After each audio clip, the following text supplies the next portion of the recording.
You know it's gonna be more. Yes, sir. Yes, sir. Happy New Year, Mr. President. Hey, Jim. Happy New Year, man. Oh, come on. You don't like this, huh?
White balance again. White balance again. It's got it. Yeah.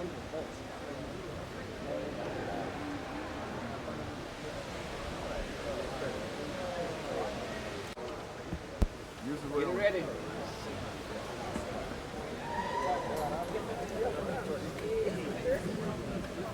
Huh? I'll suggest don't I know, I'm not making. Too late. Come on, we got one more daughter. Huh? Oh. That's right, she can take a bullet. Public space for people to have this sort of Reception. receptions and things. Yeah. Straight Okay. Yeah, keep walking. Okay. Yeah. How you doing? Hello. Okay, all right.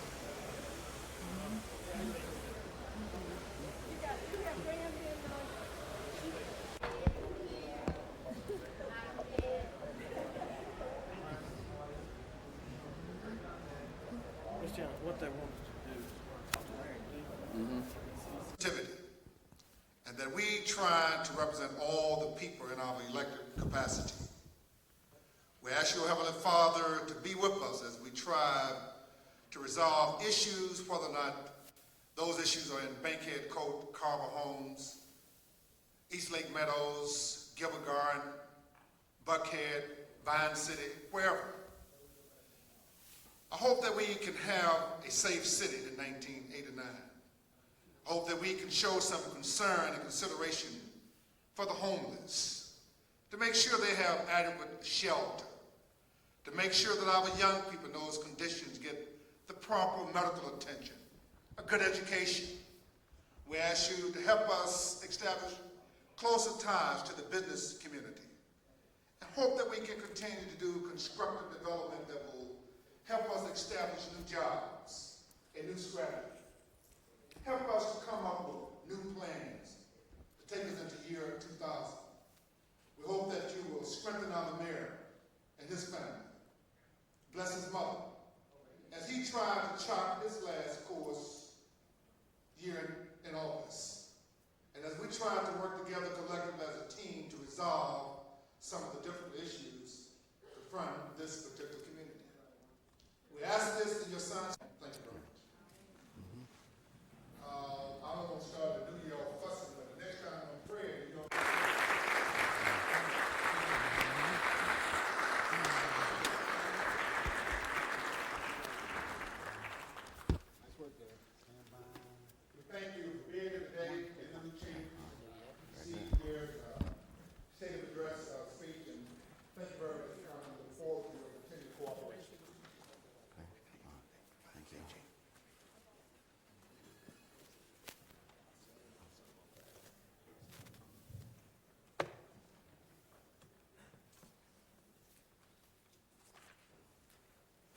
This is what they call high cotton.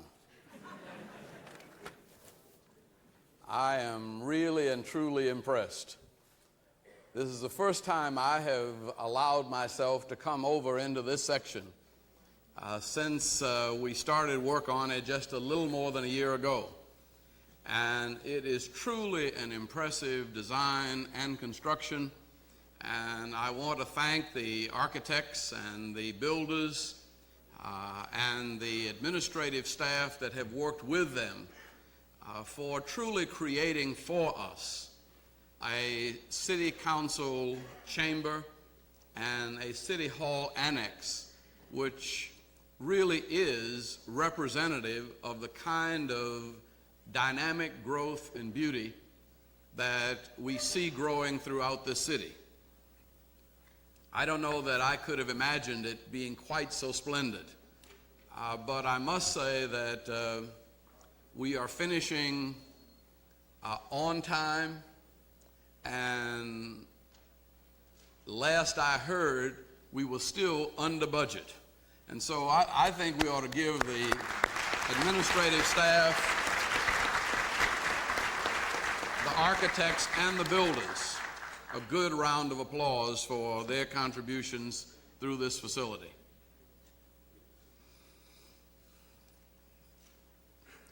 I would like to take my time, if you don't mind. This is the last time I'll come before you, and it is an opportunity to sum up 7 of the most exciting years of my life. In fact, I dare say that it was the 7 most exciting years. All of the other things in which I've been involved have, as rewarding as they were, and that includes my involvement with the civil rights movement, my work in the Congress of the United States, my term as ambassador to the United Nations, all pale in comparison to the excitement that I have sensed as I have worked with you and helped to develop this city into the dynamic political, economic, and social institution that we are all elected to represent. And in spite of the fact that we have often disagreed, the truth of it is, in the major accomplishments, we have seldom disagreed on goals. We have only disagreed on tactics, we have only disagreed on style or methods, but we have basically been united in our attempts to move this city forward to the best of which we're capable. And I want to thank the President of the City Council and each and every one of you for making my life really pleasurable for 7 wonderful years, and for helping me to be able to look back on a list of accomplishments that is truly phenomenal. They're not accomplishments for which we can take credit alone, though. They're accomplishments that go back to the vision of Mayor Hartsfield, who started us off in the aviation business, and Ivan Allen, who laid out our expressways and helped us to become a big league city, and Sam Massell, who fought and won a MARTA referendum that gave us a transportation system that is as balanced and developed as anywhere in the world. When you put together our rail, our road, our air travel, there is hardly a city in the world that can match the combination of accessible transportation facilities that we enjoy in this city. And then Maynard Jackson expanding the Hartsfield-Ivan Allen Airport into an even bigger and more dynamic institution, and bringing in with that institution the presence of minority business. Though that actually started under Sam Massell with MARTA, and the inclusion of everyone in the development and economic growth of this city, insofar as we've been able to do it, is a tribute to the past leadership and the past members of the City Council who have worked with our mayors in helping us to get to the stage that we find ourselves now. When I was elected, I felt as though an era was coming to an end. Indeed, in fact, The banks in this city were all in a state of trauma and shock. There was anxiety about the investment climate, a fear that investment was moving out of our city. There was at the same time a concern and fear that the government funds upon which we had depended so much in the 50s and 60s and 70s were not going to be present for us in the 80s. And it was with some fear and trembling that I declared my candidacy for mayor. But it was in a hope that we might find new alternate sources of revenue, and that somehow together we might chart a course that would continue our city's growth and development in spite of the private sector decline that was characteristic of that moment, and the decline in government funds, which was foreshadowed by a rising government debt burden. We have seen diminishing of government funds. We've almost seen the end of revenue sharing, and we've seen some $30–40 million of government funds that used to come into the city now dwindle to less than $10 million. And yet we've been able to find a way to help our city grow.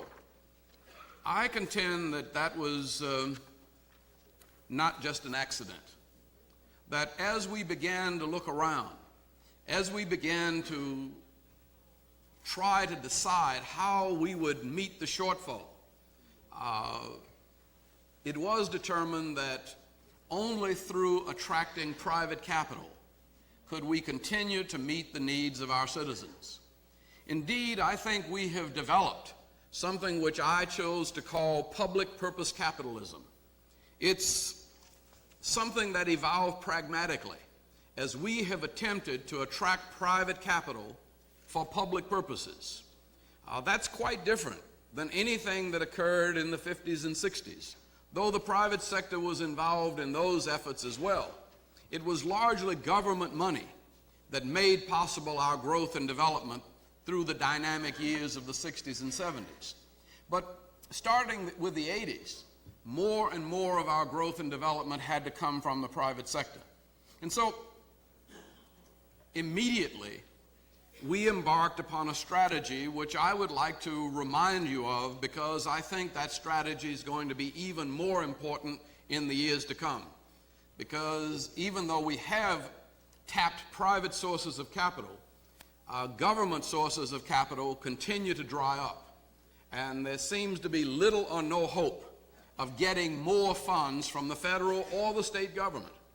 And what we're going to have to continue to do is to evolve this system of public purpose capitalism to attract private capital to public purposes for the good of us all in the development of not only our infrastructure needs, but the total growth of our community. We began with a series of partnerships. We began by trying to pull together the black and white community. We began by trying to build bridges between business and neighborhoods. For while blacks and whites both needed jobs, and the black community was far more attuned to growth and development, there was some concern in the neighborhood movement that too rapid growth and development without concern for the neighborhood values would give us a kind of city that betrayed our dreams and our values. So we spent a lot of time working together, trying to help those in the business community to remember that they too live in neighborhoods, and those in neighborhoods to remember that the only way they can afford to remain in those neighborhoods is to keep the jobs and the economic growth and development which is coming into our city. And so we began a regular dialogue which has continued formally and informally over these 7 years. That dialogue included regular meetings and planning with the Chamber of Commerce and with Central Atlanta Progress. It included periodic meetings with the Action Forum and the Atlanta Business League.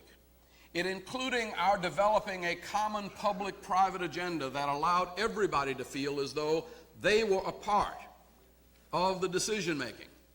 And while I've been accused of being sort of Reagan-esque in this, the truth of it is we did not come to this in any ideological fashion.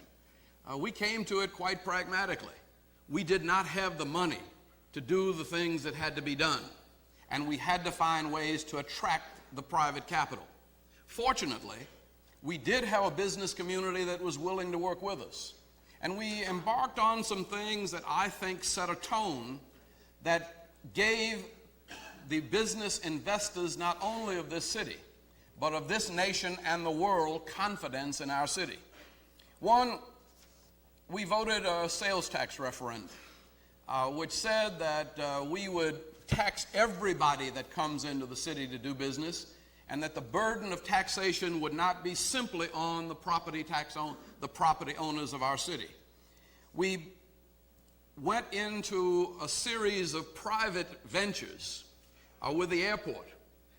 We expanded to build a fourth runway and an international terminal, some $155 million worth of expenditures that did not cost the city of Atlanta taxpayers one single penny. We were able to put together a public-private partnership that's simply the guarantee of the debt by the city of Atlanta and a well-mapped business plan by the airport top committee in conjunction with Commissioner Stogner and Carter, Commissioner Berry and Carter in the airport, that we were able to sell those bonds at a AAA rating.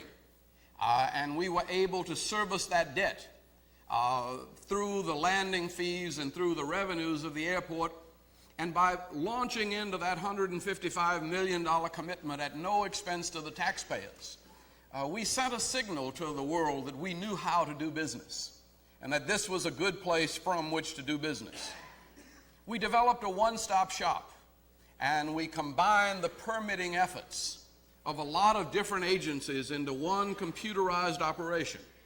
And we began to make people feel as though we wanted them to be able to do business easily in this city, that we understood that time was money, and that they could go directly to any of our key commissioners and bureau directors, and if not to the mayor's office directly, if there were any problems in regard to their investment. I averaged about 200 business visits a year in my office. That's about 4 businesses a week coming into the office to talk with me personally, and there were others going to the Community Development Office, others going to Atlanta Economic Development Corporation, others going to Gary Holmes in economic development in relationship to underground. But the idea was to get across the message that this government was accessible to business, and that when business persons had any problems in relationship with this government, they didn't have to go through a lot of red tape. They could go directly to the mayor's office, they could go directly to bureau directors and commissioners, they could go to their city council persons, and they would find that there was an attitude there that welcomed new investment and that welcomed a business partnership with government. I think that's paid off.